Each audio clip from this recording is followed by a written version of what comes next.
and then I felt attacked, and it just, I didn't even think about it. Like, it just.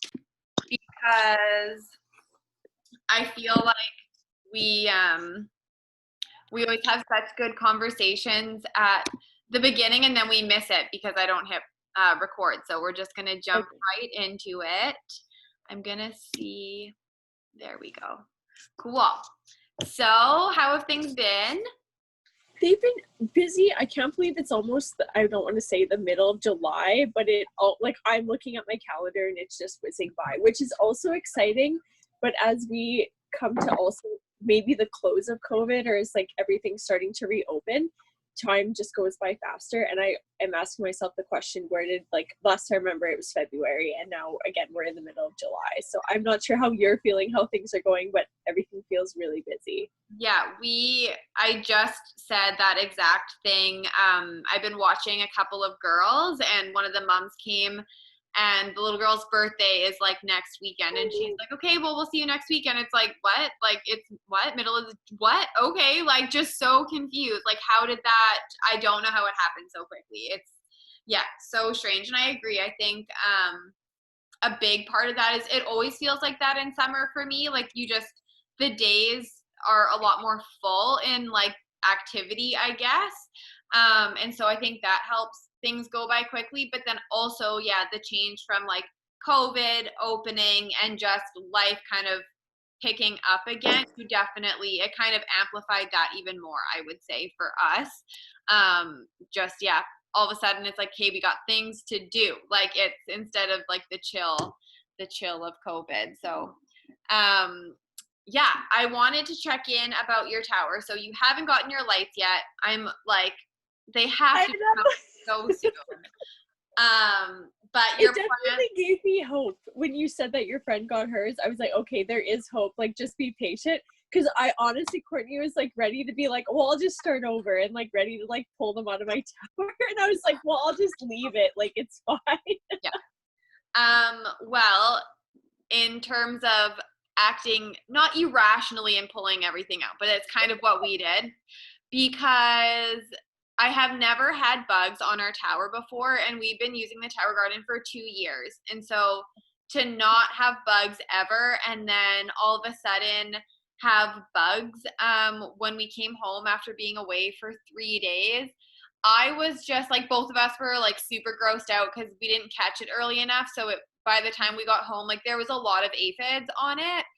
And so for tower garden users, I know that they have like brought ladybugs in from outside and put them on plants, and they have eaten aphids off of it. Or people have used I think it's like the Blue Dawn soap in like really diluted in water, and people spray it on and have really good results.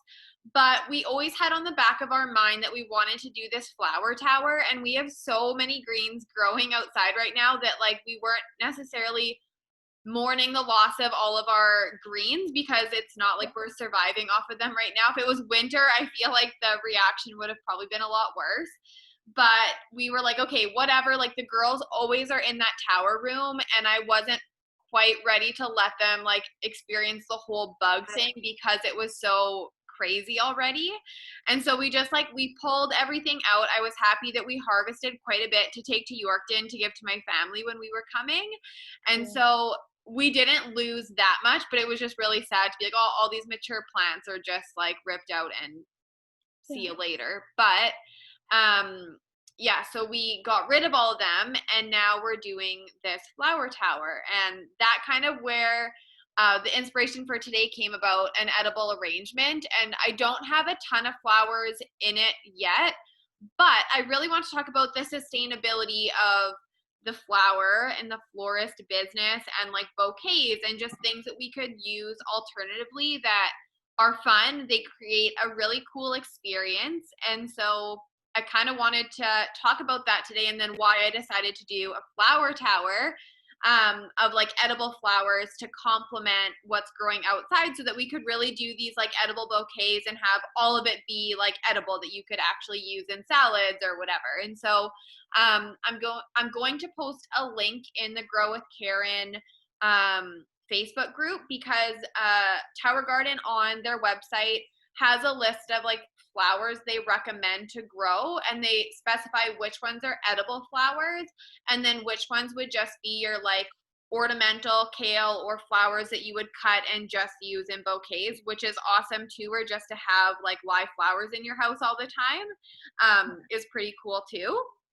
So when I mentioned edible bouquet to you, did anything come to mind? I'm just curious before I talk about it. Oh, of course. And then before you go into that, I have a question. Just what was your family's reaction when you're like brought home this harvest of like different greens and you're like, this is what grows off the tower? They were super excited because they see me make salads, and that's kind of the thing I've become known for in their house. Like, they cook the meat, but I always get to make the salad. Yes. And so for the like the 3 days that I was there, like, they loved the salad and they're like, oh my God, this tastes so good. Like, what do you do?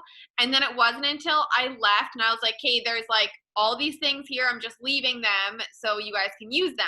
And then when we got home, my stepmom had messaged and she was like, oh my gosh, like the herbs and everything, just like the salad tasted so good. And she realized how much, like, when I'm saying it's not just me that makes food taste better, like it's just the quality of ingredients.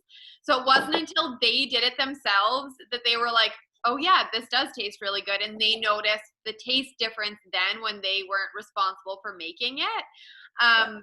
So that was like a cool moment, I guess, for us all to realize that I am telling the truth when I say, like, I have to give credit to the produce because it's not just me, but also like cool for them to realize that they do taste that difference. Like, that's really cool. No, well, like taste is a very common like palette that we are exposing to is sensory. So when you can actually activate taste buds, or like we talked about people feeling good with Juice Plus, you can actually tell the difference and make that comparison, and then the light bulb goes off and you're like, okay, I'm paying attention, or I'm aware, or something starts to link up. So that was cool. I wanted to ask about that. Yeah. And then to your question about the edible bouquets, the first thing that actually came to mind was, I'm not sure if you're familiar with edible arrangements, but they're made of fruit. And I thought it was so cool because, of course, you give gifts, and like the gift that keeps giving is always just extra cool. The fact that you can be like, oh, put these on your table, but then it's like, oh, you can also eat one. Like, that's really kind of like that neat, cool factor. And if you can have enough and in the tower to grow for your own, also very cool to just like pick a couple off and like go to your friend's house and be like, hey, these are what I grew and you can eat them. Yeah. Or like salads are so beautiful if like edible flowers, like just a little extra on a like palette or with your chopping block. Those are so sweet when you can just have that little extra and it's in the kitchen. She's so sweet. And she's like getting better every time we have these calls. See, the consistency is good for her too. It is. And today she was like super hot, so she's naked. So that happened. So I apologize. That's life of a toddler. There might be some bum shots. And I've been noticing having the other girls here too. Like, she's just getting a lot more tired by the end of the day. Like, I think like she's mellow and kind of like, I just need to be chill because I've been like running around screaming all day. So I think it's like partially that too has probably helped a lot. But when we were in Yorkton, like, I don't know, I think being outside, getting like fresh air, she was pretty chill there too. So maybe it's age, season, I don't know. But yeah, she's definitely getting a lot better with independence, not having to like be, I guess, on things all the time. So I want to show some of the things that I pulled. This is a jar of everything, but I'll take them out individually. But this is kind of like what it'll end up looking like. Obviously, I'll try and. That is really cool. So then you would have that sitting on your counter or whatever, and then yeah, you can just take things and eat them, or you could gift this to someone in like a little mason jar. And then it's super sustainable. There's only a few flowers in here. These ones aren't edible. These ones are what we had growing outside. But the nasturtiums, which I'll show you, these are nasturtiums, and they flower, and they are in like, this is the leaf to it, but they will flower, and those are edible. So that's pretty cool. But what I was thinking too is if you, so some of these, this is a tomato leaf, And so you want to trim back tomatoes anyway so that the nutrients are going to the flower. Are you quacking? Cool. So that the nutrients are going to the fruit instead of just the leaves. So you kind of have to cut them anyway. So they smell really nice. I wouldn't necessarily eat them unless you wanted to. They'd be pretty bitter, but yeah, you have to cut them back. So they are really nice just for the fragrance. So I put some of those in there. And then this is broccoli rod. So I think it's like such a cool leaf. They have extremely long stems, and then they just have these huge, like full circled leaves. So they are really pretty on the outside because they kind of hold everything in place. And I massage them like I would kale, or if you don't mind the bitterness, you can just like chop them up and put them into a salad, or you can saute them. So they're awesome. We have so much of this growing right now. So I've been getting really creative. I'm going to try and do a kimchi because I feel like they're very similar to like a cabbage leaf in a way. So I'm going to see if I can do like a fermented sauerkraut or something with them because they're going crazy in our backyard. But they kind of look like a little lily pad. So I use some of those in there. Then this is the dino kale that comes with the Tower Garden seeds, or you can get them from there. So they grow longer with, I don't know, I find them more tender than like the kale that you would get in a grocery store. I still massage this or saute it. But this is my favorite type of kale, and they're beautiful. Like I like how full they are all the way to the bottom. So in a bouquet, they do actually look really nice. And then this is purple kale. So yeah, like the comparison of how far the greens grow down is pretty cool. You can notice the difference. So the purple kale adds some nice color in there, and same thing, massage with like lemon, olive oil, salt, or saute. Ella's just loves that kale, so she'll just eat that back there. And then we had some purple basil growing. And so I think it's cool to do like herbs and greens and flowers, and that's what I focus my edible bouquets around. I've also seen people do like asparagus or an artichoke or something that like grows very round. Yeah. Put that in there too.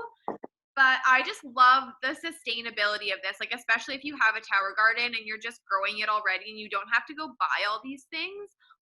It's such a cool gift to be able to give. This is tarragon. So I'll cut like the whole stalk of it because ideally if you're going to have all the greens, you're probably going to use like a decent amount of herbs in there. So I'll cut the whole stalk of one of the herbs. Then just some like salad bowl greens and some mint. I'll pull out of here.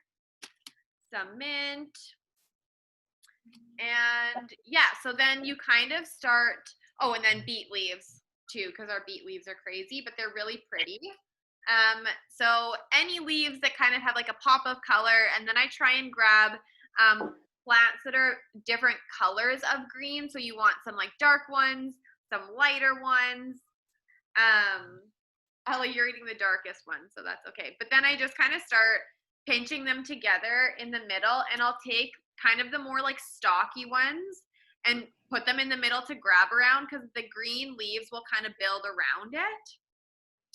And then another idea that I had is I have cabbage growing too, and because these cabbage leaves, like look how huge they are.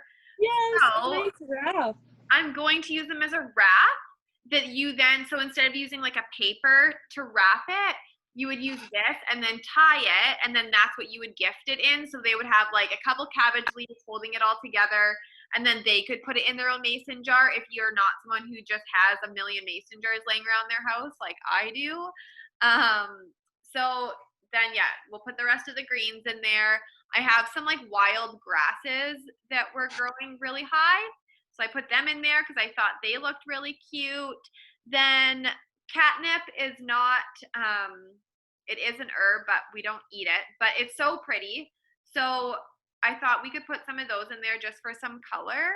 And then we have this cute little tree that grows like a bush on our front lawn. So I picked some of those just to show you what it'll look like when we have the edible flowers in it, because there's so many that you can choose from that would look so cute in here. There. Okay. So we'll have all of these together. And then this is that nasturtium, which is so unique. I think it's so pretty. It broke? That's okay. You're going to leave it there till Dad gets home. Okay. All right. So then we have all of our things here. And then I'm going to wrap it. And we'll kind of, okay. So there's our little bouquet. And then we'll use this cabbage leaf to wrap it. And then that is what you would take over. And you could like tie whatever type of string you wanted around it. And then you would gift that.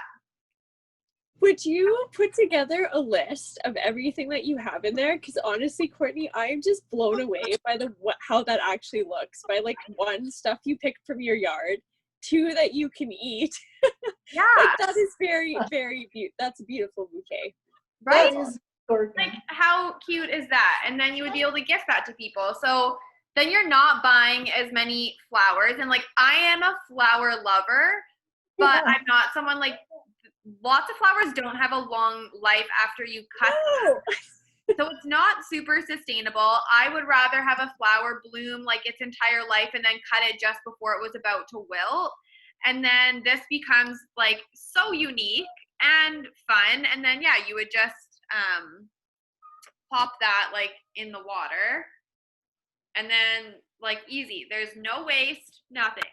You just eat it, enjoy it until they start to wilt, and then you eat it. Like, so cool. So yes, I will, in the group, I can put a list of all the things, and then obviously the flowers, the herbs, I can say the like alternative uses, because catnip, I'm pretty confident you can't consume, use in different ways. But once we have the edible flowers, we could start doing these like weekly arrangements and then have like a recipe that goes with it or whatever. Because I think it's super cool. It's a great way to have more enjoyment than just the food that we're consuming, but to have that sit on your, table for a day or two and then like eat it as they start to wilt. You're getting that enjoyment, then you're eating it, and then you can just like keep doing it, and it becomes so much more sustainable than having flowers that are sitting there and then they die and then you're just throwing them out or maybe composting them. But other than that, they're just waste. And so flowers are so expensive. I want to support local florists and their jobs like everyone does. There is some people that need it, but for those of us who just like to have something fresh in our home, I think this is a great way to incorporate the enjoyment aspect, and then the nutrition part of it too is so cool. And like the aroma is, as you've probably noticed, like from having plants in your house, it is so crazy to smell the plants, like even the tomato leaves. Everything just has such a unique, I guess, I don't know, profile. Like I don't know but it's just really cool that you can smell it and then you can taste it, and it becomes really cool to get kids involved because then they get to pick it. And then they're noticing all of that. Like you become a lot more mindful. Like when Ella was picking these, like I was showing her why I was picking the ones with red, and and it's just super cool that they get to absorb all of that. And then they become way more part of the process than you just saying like, hey, we're going to pick these things for supper. They're not as interested versus like picking things and paying attention to the colors. And we do the same for weeding outside. I just tell her to pick like the ones with the yellow tops or whatever. And then it's like one little focal point for them. And so I think that's a cool way for families to really start involving their kids, not only in the food process, but like in the gardening and growing process too, whether that's in the yard or with your tower. So yeah, I think that's cool. And I think that anybody that if you put in the effort to make this for yourself, you're going to love whatever it is that you cook with it. But what are your thoughts? What are your thoughts? Is that what you kind of thought we were going to be doing, or is it very different than what you expected? I anticipated a bouquet, but like I had mentioned before, you have the green and then you add just a pops of color, and it is beautiful, like florist quality. So that is awesome to see. Can't wait to start growing. I really hope my wheat turns out. I haven't seeded it because I want to wait till my lights, because how nice would a fall bouquet with a couple sprigs of like oats or wheat in there? So that would be really cool. And like I said, the different flowers that you can actually order, and that are flowers of different colors and not just like the ones that you pulled from your backyard. So I'm excited to try. I don't think I have enough holes in the tower garden, so I might need a secondary for flowers. Yeah. I know. I think the other cool thing with flowers for me, I don't know if it's just who I am or if it's something that a lot of people experience, but for me, like my grandma always grew lilies in her garden, and so every time I see a lily, I think of her, and lilies are something that we definitely have a lot of in Saskatchewan. But then poppies, I think of one of my great aunts was something that she loved, and so I think it's really cool that a lot of people are starting to grow some of these flowers in their home just as like a memory. So every time they see them, it brings back that memory. And so I thought about doing that with poppies, because I always think of my great aunt, and she was such a cool person that having like fresh poppies just growing in your house would be something really cool to bring, you know, a memory to life and something that you can always kind of experience around you. So I'm also going to experiment a bit more about growing not just edible flowers, but just some to have as like enjoyment in the house. But we'll see how that goes. So I will post updates in that group too, because I don't think flowers are something that I haven't seen a ton of people with just flower towers. Not even on in the groups. It's always vegetables. I have not actually seen flowers either, like you mentioned. So having one specific. So again, it's really funny how you mentioned like the aphids happen. They never really happened before, and how things can actually lead to another. So very cool about the flowers too. Yeah. And oh my goodness, this is crazy. This one guy, because I posted a question on the Facebook group just about like bloom time and what are people noticing with like towers versus in the garden and that kind of stuff. And this one man did post a picture of his tower that had a bunch of pansies and something else on it. So I'll share that in the group too, because he only had just flowers on the one tower. And I hadn't seen that before either. So I think it's super cool. Yes, trusting in the timing of things. I think it's really easy for us to get irritated over, you know, little things instead of being like, okay, this sucks, but like, what can we do about this? And so I am excited to see what happens. And I think it'll be a unique offering for our little group of growers, because we get to try it all out. And I would love to share recipes that would go with a bundle of things. Like I think that would be something super cool. And then it would also be helpful for people to know kind of what they want to grow on their tower, so they can get ideas and really see how they're growing it, but what it brings like the idea of like how they're going to use it, I guess. Because even for kale in my family, like they wouldn't think to grow it until they really ate salad that had it in it already and seen what to do. They're like, oh yeah, like, okay, we could grow this. But until they had that experience, they probably wouldn't have grown it. So I think for people to see how they can really utilize the tower to its full capacity, like the more you harvest, the more it grows. So if we're really utilizing it, it works to our advantage. So I would love to share that with our people, because I think it's really cool. It's a new way of living. I think it is very futuristic in a way, and it does take time to wrap your head around, because I'm someone who constantly is out foraging like wild weeds that are technically flowers, you know, in their own way, and like wheatgrass, like you mentioned, like having the wheat in bouquets. Like I love wheatgrass. We constantly pick it. It grows everywhere. It's like a weed here. And so we'll go and pick it, and I love having it in there. I think it looks so pretty. So, oh my goodness. Now we know what I would look like bald. Oh no. You're so cute, Courtney. Hi. Hi. You can't see. But I'm excited about the learning curve to really realize what parts of the plants we can consume too, because I think a big part of my learning will be that, like just realizing what wild plants we can consume. I've been enjoying doing that with like dandelions and lilacs. So I think the tower will be a new adventure down that too with flowers. Oh no, of course, like, and at the same time, just trying something new and going with the timing of things. I think that'll be really neat. I'm excited to try it out. And then as far as workshops go, because I know you and I wanted to start doing some events. And so I thought maybe we could chat about some ideas we had on here, and then anybody that watches the recording, then they could also give their input into anything that kind of jumped out at them. I would love to do an event just around edible arrangements, and like I think that would be super cool, and people ahead of time could go and either cut some of these, or if they're not growing yet, go and buy some of them and really start doing it themselves, so that as they're growing they can see themselves doing it. I think that would be a really cool event that we could do too. But yeah, did you have any that kind of came to mind that you wanted to do, and then I can run some by that I had in mind?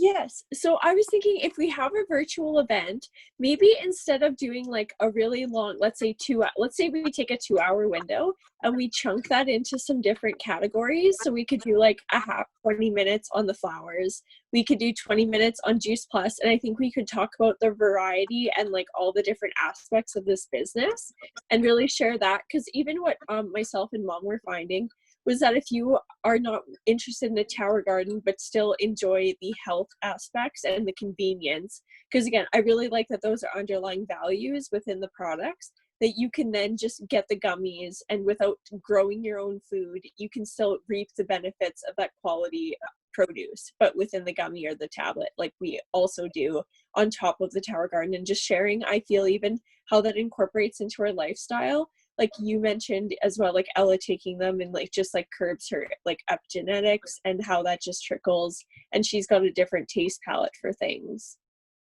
Yeah, I love that idea. I think it would be cool to do that, because yeah, like the bouquet won't take that long as everyone has the supplies that they need.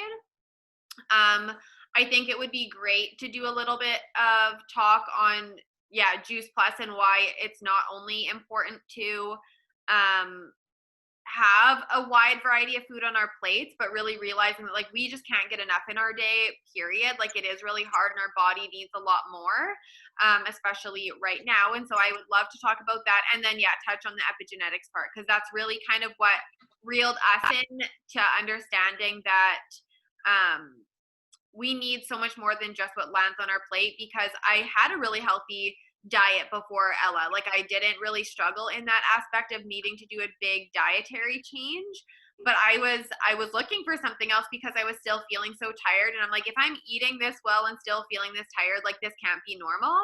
And being postpartum at the same time, it was just really hard to like ensure that I was getting enough in my day, because I was so concerned about her, and just like lack of sleep, and everything was changing. And so that's kind of what led me into falling into understanding that like, yes, our bodies actually do need so much more than what we can give them just on what lands on our plates. And so I would love to talk about that in Juice Plus, because I agree, like it's not only just about the growing, it is like what ends up going into your body too, and like really understanding our needs. Like for a long time, I don't think we understood how much we need, or we didn't understand how poor of a quality of the food that we were consuming was actually in. Like now we're understanding that we are having a ton of soil depletion.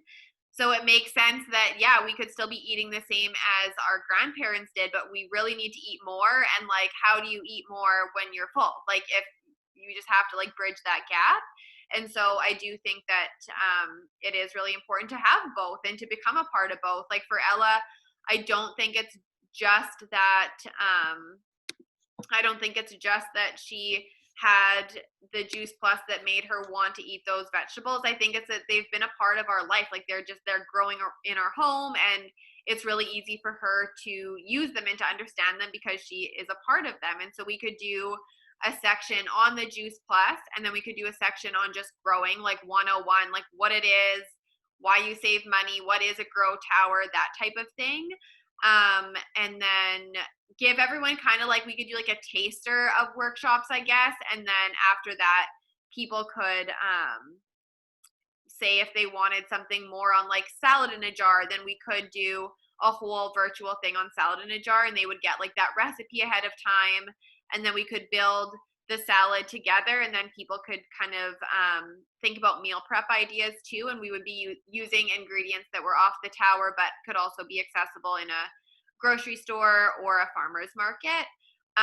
So we could do that too. So yeah, I like the idea of doing like a 2-hour segment. I think that's something that people could commit to, and then knowing that it would be 30 minutes, then they could also plan their time around that. So we could have like 2 hours divided into 4 categories that we decide on, and then go from there. And then people could either come for the whole part of it or just like the 30 minutes of whatever it was that they were interested in. And then we could also record it to then have like those 30-minute segments individual on the group, so that if people weren't able to, they could just revisit the 30-minute segments, which I think would be really cool. So what are you thinking? Like end of this month, want to do like a first trial run and then have another one in August? I know you mentioned doing one every month. So, I mean, we could always do a trial run in July and see how it goes, and then do a similar thing in August until we have a strong foundation on understanding what people just want some more on. Yeah, I agree. That would work. Like perhaps is the 18th. What does that look like for you? Of this month? That's fine. Yeah. Like, that's a Saturday. Oh, I might have another little kiddo's birthday. Oh, you know what we could do, Courtney, too? We could also just have this stuff all prepped and release it in an event style. Let's do that. That is super cool, because then we could easily break it up. Why limit ourselves? Pardon? Why limit ourselves? Exactly. I love it. Okay, I'm just going to quickly pause the recording for everybody. So if you have any questions as to what's coming up and what we have in store, we're going to be busy planning here. I'm so excited.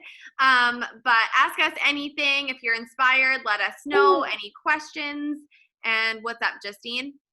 Please show your bouquet once more for us, please. Yeah, I'll take a picture too. I'll take a picture and I'll post it. But how cute. Yep, that's wonderful.